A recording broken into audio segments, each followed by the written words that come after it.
¿Qué tal el cambio de lunes al martes? ¿Cómo lo ves competir con otra comedia? Bueno, hombre, lo ideal sería no hacerlo, lógicamente, por el espectador, fundamentalmente. Pero bueno, con respecto a tiempos pasados de programaciones y contraprogramaciones, afortunadamente Internet ha venido a rescatarnos a todos y en parte la TDT.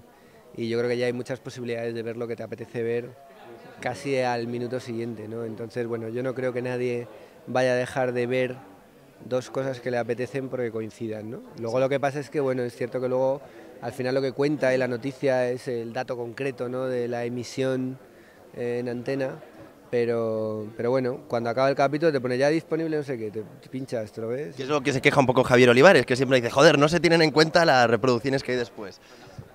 Bueno, yo sí, a ver, yo creo que se van teniendo más en cuenta. Hombre, lógicamente no pesa lo mismo, pero yo me meto con el mismo interés en... Yo veo las audiencias de TDT, las repeticiones o cuando las ponen en el portal, digamos, veo las reproducciones y es muy interesante. O sea, yo lo veo, incluso te diría que es un disfrute más relajado, porque la audiencia principal siempre te levantas como diciendo, hostia, a ver qué audiencia hemos hecho, tal. Y la otra es un poco de placer, decir, joder, La sorpresa. No sé cuánto, sí, no sé cuánto millones de reproducciones un capítulo del año Natana, ¿no? Entonces, claro, cuando ves que la serie tiene casi 100 millones ya de reproducciones en mi tele, dices, hostia, macho, es un mogollón, ¿no? Es una barbaridad. Pero ya es un disfrute más relajado. La mierda es el día siguiente. Nosotros llevamos 12 años seguidos levantándote el día después del capítulo y te levantas siempre un poco cagado. Entonces, bueno, el miércoles nos levantaremos cagados. Pero con una seguridad, porque ya después de 9 temporadas de éxito... Mira, no te acostumbras. 8, que está en la novena. Es una mierda, no es algo a lo que me haya acostumbrado. Te quiero decir, en la época de Los Serrano, que no hay quien vive y tal, de repente hacías un 40 y decías, qué guay, hemos hecho un 40 y tal. Y de repente había un día que hacías, oye, hemos hecho un 38,7. Y los caretos eran como, ¿qué ha pasado? ¿Qué ha pasado? ¿No? Y tú decías, y ahora lo piensas y dices, pero que te agobiabas, tío, por un punto cuando había gente haciendo 40%. Claro, entonces esa rayadura la tienes siempre, porque el día que baja un poco, aunque sea un datazo, siempre te quedas un poco como diciendo, joder, qué putada. Es absurdo, pero no se acostumbra uno al mundo de la audiencia, entonces pues estaremos ahí nerviosos. Anoche estuve intercambiando mensajes con Aitor Gabilondo y decía, joder, tío, nos han puesto juntos, tal. Digo, ya, tío, qué putada. Entonces, bueno, pues, al final no hay un solo... Ojalá todos fueran días, hombre, habiendo días como preferencia personal, hablo desde mi punto de vista, habiendo días a lo mejor con menos mogollón, sobre todo de ficción, ¿no? Porque al fin y al cabo, a lo mejor dos ficciones se tienen que enfrentar un día de la semana concreto, ¿no? Pero hostia, ya 3, tío, me parece mucho. ¿Sería bueno que se recuperasen los domingos para la comedia, por ejemplo? Yo siempre he dicho que yo soy un gran fan del domingo, porque la gente acaba reventada el fin de semana, normalmente no sales y pues en vez de a lo mejor ir al cine o vas al cine, luego vas a casa y antes de irte a la cama, además que yo me acuerdo en la época... Que me iba empezó en domingo, creo recordar, ¿no? Sí, no, y no solo en domingo, sino que en aquella bendita época para eso, el prime time empezaba, o sea, la pelea era por ver quién empezaba antes, ¿no? Y yo me acuerdo... A ver quién empieza más tarde. Que es una cosa que no entiendo. Y empezaba a las 10 menos cuarto. Yo me acuerdo que tú pinchabas y decías, ¿a qué hora? Luis acaba de tirar, Luis Merlo acaba de tirar un vaso. Con los tacones a la rueda de prensa. Me ha dicho Alberto, por favor. Los estiletos y... Vente plano. Luis, ¿qué pregunta le harías tú a Alberto Caballero? Hablando de periodista. Madre mía. Por favor, vamos a ver, Alberto, una cosa que yo te quiero preguntar. ¿Qué opinas de Luis Merlo? No sería un exceso de ego, no, vamos a ver. Se les va a acabar... Sí, lo que es la memoria, no va. No, quiero decir, ¿cómo es posible reinventarse permanentemente? Reinventarse quiero decirte, o sea, vivir 90 capítulos de una serie y decir, me traslado de casa y me reinvento y llego a la novena temporada y me reinvento. Digo, tú sabes cuál es mi asignatura pendiente en la vida, que es saber hacer así como tú con el boli. Bueno, ya se hace con el ordenador. No voy a filtrar información. Vale, entonces, ¿cómo es capaz uno de reinventarse y que esto, como sí tengo objetividad, siga siendo fresco, pero fresco como recién salido del mercado? Pues mira, yo creo que si lo simplificas mucho es pánico al fracaso. La respuesta es que me está matando Héctor. Ya le La puedo respuesta dar- la puedes ver en Fórmula TV, Luis. Joder. Qué grande. Danos la respuesta a la de Luis Berlo. Ah, no, yo creo que es pánico al fracaso, tío. O sea, pánico al fracaso. Sabes que tarde o temprano va a suceder, porque es ley de vida. O sea, quiero decir, gente con mucho más talento se ha pegado unas hostias del carajo, ¿no? Los directores de cine que más admiras y han entrado en decadencias y tal. Entonces tú dices, hostia, sabes que va a suceder, la pregunta es cuándo. Entonces, ese miedo, que luego realmente no es tan dramático, porque dices tú, bueno, nos hemos ido a la mierda, bueno, pues harás otra cosa o yo qué sé. Pero ese miedo previo es muy superior luego a lo que realmente es el problema. Y ese miedo previo es un motor de la hostia, porque dices tú, hostia, qué vergüenza, tío. Y quiero decir, qué putada que la gente se harte y te deje de ver, o que de repente te pongas a hacer otra serie de vecinos y hagan, qué puta mierda, tal. Entonces, hay una parte, por ejemplo, de las críticas que te motivan mucho. Pero si luego el resultado global es bueno, ¿sabes? Si la gente lo ve. Y entonces yo creo que es pánico a darte la hostia, que te hace trabajar mucho. Hoy durante la rueda de prensa nos habéis dejado impactados también cuando hemos entrevistado antes a Luis Merlo, cuando habláis, bueno, ya se suponía, pero cuando habláis de la anterior etapa de Infierno, con éxito. ¿Cómo se llevó a vivir? ¿Que era demasiado estresante todos los capítulos que teníais que rodar el tiempo? No, es que no se midió. Fue una cosa tan inesperada, yo creo, tan inesperada, porque nosotros era lo primero que hacíamos. En su momento Antena 3 estaba justo en un momento de cambio de propietario, o sea, la gente que firmó el proyecto no era la misma luego que digamos que lo emitió, ¿no? Fue un proceso un poco raro. Entonces fue un proyecto en el que en principio no había mucha fe y de repente se produjo una cosa muy tremenda a nivel de éxito, incluso te diría que a nivel social de la gente y tal. Fue como un boom muy grande. Entonces ese boom muy grande no se supo, yo creo que no ni nosotros por inexperiencia tampoco supimos, o sea, no vamos a echar la culpa a nadie, no supimos regularlo, decir, oye, mira, hasta aquí, no podemos hacer todo este número de capítulos, no podemos seguir incrementando la duración, va a llegar un momento en que esto va a saltar por algún sitio, ¿no? Y yo creo que fue una etapa muy bonita, yo le tengo mucho cariño. Lo que pasa es que sí es cierto que pasado ese primer momento de que no sabes lo que te está pasando y de que curras de manera inconsciente, ¿no? O sea, cada manera, la bendita inconsciencia sea el principio de decir, qué guay y tal. Pero llegó un momento en que de repente te daban un premio, o sea, nos daban un premio un fin de semana y era un drama, tío, porque decías, ¿quién va, tío? Y te estaban dando un premio y no quería ir nadie, porque la gente quería quedarse en su casa descansando y tú decías...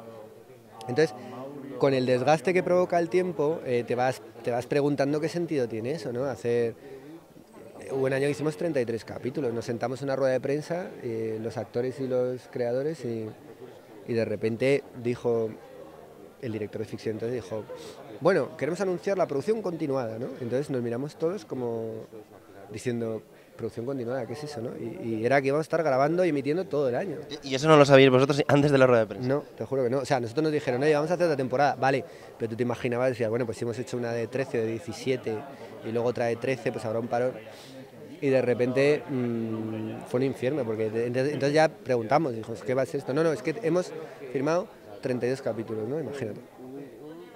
Y claro, dijimos, pero es que claro, no teníamos un margen de muchos capítulos, de repente tú grababas un capítulo y cuando tenías un capítulo y medio grabado empezaban a emitir, o sea, ya, quiero decir, tú ya tenías un deadline de decir, en esta fecha tienes que entregar el capítulo. Y de repente decías, hostia, y entonces claro, era una presión muy bestia. Entonces muchas veces nosotros, no te digo que fuese escritura automática, pero casi, ¿no? O sea, tú tenías una idea y decías, hostia, ¿esto podemos leer como trabajo comunitario? Sí, venga, tira. Y había algún momento o algún capítulo concreto que llegamos a mitad de capítulo y no sabíamos por dónde tirar. Loles León el otro día, bueno, además de decirnos esa frase que ya he dicho ya aquí, lo de caballero hace honor a su apellido, por fin se ve que hay un buen reencuentro y que la vamos a ver ahí, nos confesó que en un principio ya no iba a ser Paloma Cuesta. ¿Hay alguna cosa que nos puedas contar así? Supongo que de actores que iban a participar o no, eso no, pero actor que luego le hemos visto en otro rol, en Aquí no hay quien viva o en La que se avecina y que en un principio estaba pensado para otro papel. Bueno, hombre, sobre los que pudieron ser y no fueron, Por eso ya entiendo. No es bonito, ¿no? Yo recuerdo que en Origen nos dieron lata, dos personajes nos dieron mucha lata a encontrar el actor. Uno fue Fernando, el personaje que acabó haciendo Adrià Collado, porque a Luis le teníamos claro y el rol de Luis le teníamos claro y el de él también, pero claro, queríamos digamos, dignificar la relación gay en la ficción que hasta entonces, digamos, normalizarla, ¿no? Entonces en ese sentido, pero sí necesitábamos un personaje con un conflicto, entonces necesitábamos un tío guapo, pero que no fuera muy joven, pero que no fuera muy mayor, pero que no queríamos que hiciese, que tuviese pluma o fuera más amanerado porque tenía un conflicto con su condición sexual, entonces tardamos mucho y al final encontramos a Adrià, que al principio dijimos es muy joven y tal, luego cuando le vimos, digo, joder, es como que nos le habíamos imaginado más chaval de lo que ya era en ese momento y fue perfecto. Y otro fue Paloma, porque teníamos bastante claro cuál era el rol de la mujer del presidente, pero también tuvimos dificultades en encontrarlo. A veces luego encontrabas a algún actor y a lo mejor por presupuesto o porque no lo veía claro, pues no podías contar con él, ¿no? Pero Loles apareció bastante tarde, la idea de Loles. Y flipamos, claro, porque el resultado de repente, joder, cuando empezó a hacerlo dijimos, hostia, tío, es ella, macho, es perfecto. Pero vamos, que actores como por ejemplo José Luis Gil o así siempre estaban pensados para esos personajes, ¿no? No, por ejemplo, José Luis Gil podría haber sido Maurino, pero... José lo teníamos claro desde el principio, porque le conocíamos en su faceta de humorista con Antonio Hernández y Alfredo Cernuda, tenían un trío, se llama Entre Tres, que eran muy buenos. Y luego le habíamos visto alguna vez ya interpretando alguna cosa y éramos súper fan. Nosotros sabíamos que José era un bombazo de tío. Y le teníamos claro que era ese papel. Y luego, lo que sí es cierto es que cuando conocimos a Fernando Tejero, le conocimos y en un primer momento, le pensamos que para que fuera el personaje de Paco, el del videoclub. Lo que pasa es que luego nos fuimos en Panda, una semana, en Semana Santa, justo antes de empezar ya a escribir los capítulos de ese año, nos fuimos todos juntos, era bastante amigo de Dani Muriel, que entonces era novio de Laura, nos fuimos en Panda a Fuerteventura, me parece que fue una semana. Y yo ya le conocí un poco más, porque yo le había visto 2 veces y de repente fue cuando se nos ocurrió, hostia, molaría no solo para el... Digo, este tío es como el antiportero, ¿no? O sea, que si no te lo imaginas, pero te lo imaginabas perfectamente. Y veías que tenía un talento que no... El talento que tiene Fernando no es normal. O sea, cuando digo que no es normal, es que es muy suyo. No estoy hablando ya ni siquiera de qué grado de talento tiene, sino que es muy suyo. Él hace lo que hace él, lo hace de una manera tan especial. Entonces dijimos, hostia, ¿y si de repente nos hace el portero, aunque no sea a priori el portero que se imagina la gente de un edificio del centro y tal? Entonces la duda realmente fue muy, muy al principio, en cuanto teníamos escrito ya el primer personaje, el primer capítulo, sabíamos que Fer iba a ser de portero de la comunidad.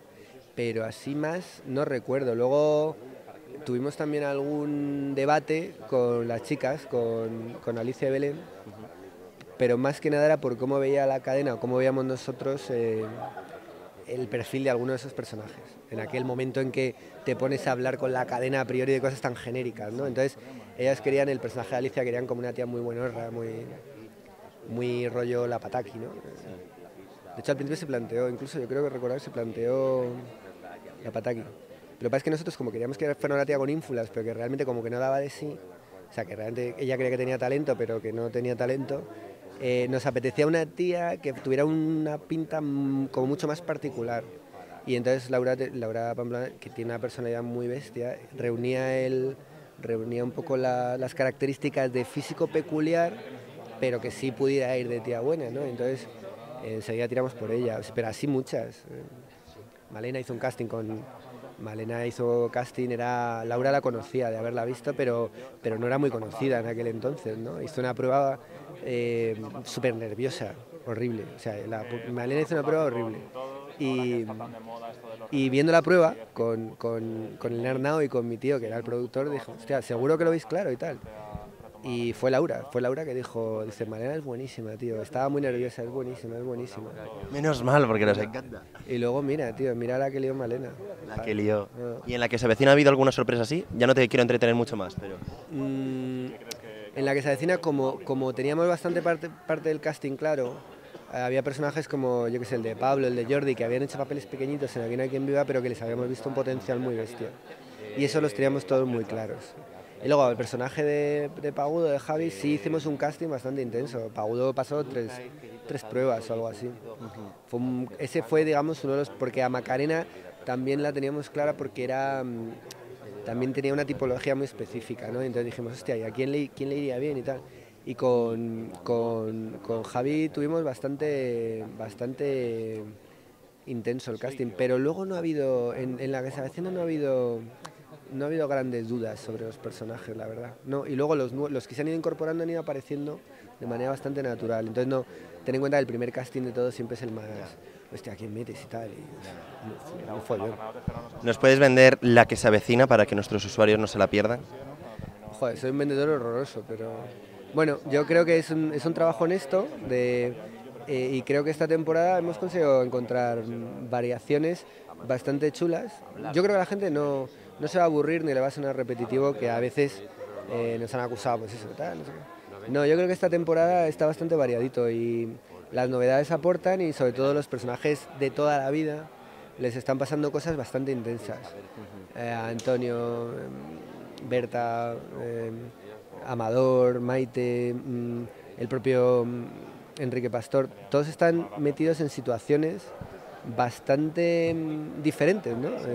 Y yo creo que eso es interesante. Entonces, sobre todo nos lo hemos pasado muy bien. Entonces, si conseguimos reflejar, yo creo que está, yo creo que está. Pero si conseguimos reflejar eso, yo creo que la gente la va a disfrutar mucho esa temporada, creo. Quedaros con ello el martes. El martes. Muchísimas gracias, Alberto. Gracias. Un placer hablar contigo.